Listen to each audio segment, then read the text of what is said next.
রব্বুল আলামিন বলেন, যারা ঈমানদার, যারা আমলে সালেহ করবে, এদেরকে এদের ঈমানের বদৌলতে জান্নাত দেওয়া হবে।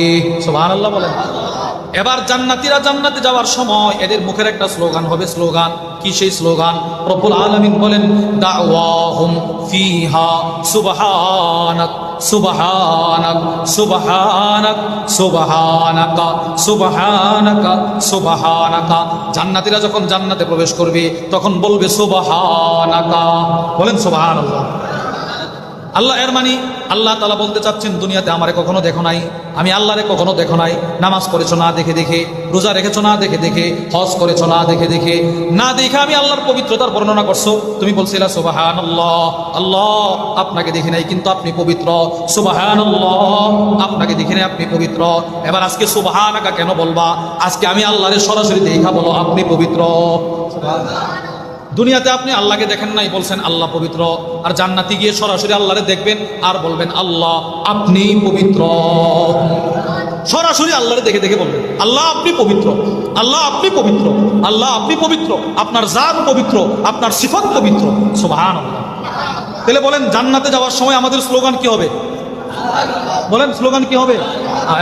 এবার জান্নাতে যাওয়ার পর প্রত্যেকের জন্য সিংহাসন থাকবে। সিংহাসন প্রত্যেকের জন্য বিছানা করা থাকবে। ওয়াফুরুশিম মারফুআ আলা সুরুরিম মাউদুনা, থাকে থাকে সাজানো সোফা থাকবে। সোফা, আপনি আপনার সোফায় গিয়ে বসবেন।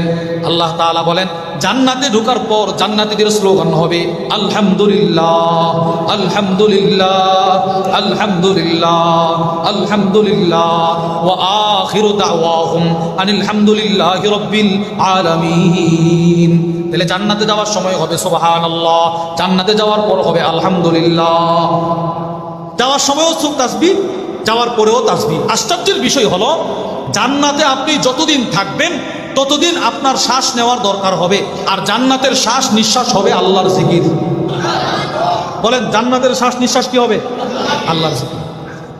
মুসলিম শরীফের বর্ণনা, ওয়ান জাবির ইবনে আব্দুল্লাহ রাদিয়াল্লাহু তাআলা আনহুমা ক্বাল, হযরত জাবির ইবনে আব্দুল্লাহ রাদিয়াল্লাহু তাআলা আনহুমা থেকে বর্ণিত, তিনি বলেন, ক্বাল রাসূলুল্লাহ সাল্লাল্লাহু আলাইহি ওয়াসাল্লাম, আল্লাহর নবী বলেন, ইন্না আহলাল জান্নাহ ইয়াকুলুনা ফিহা ওয়া ইয়াশরাবুন।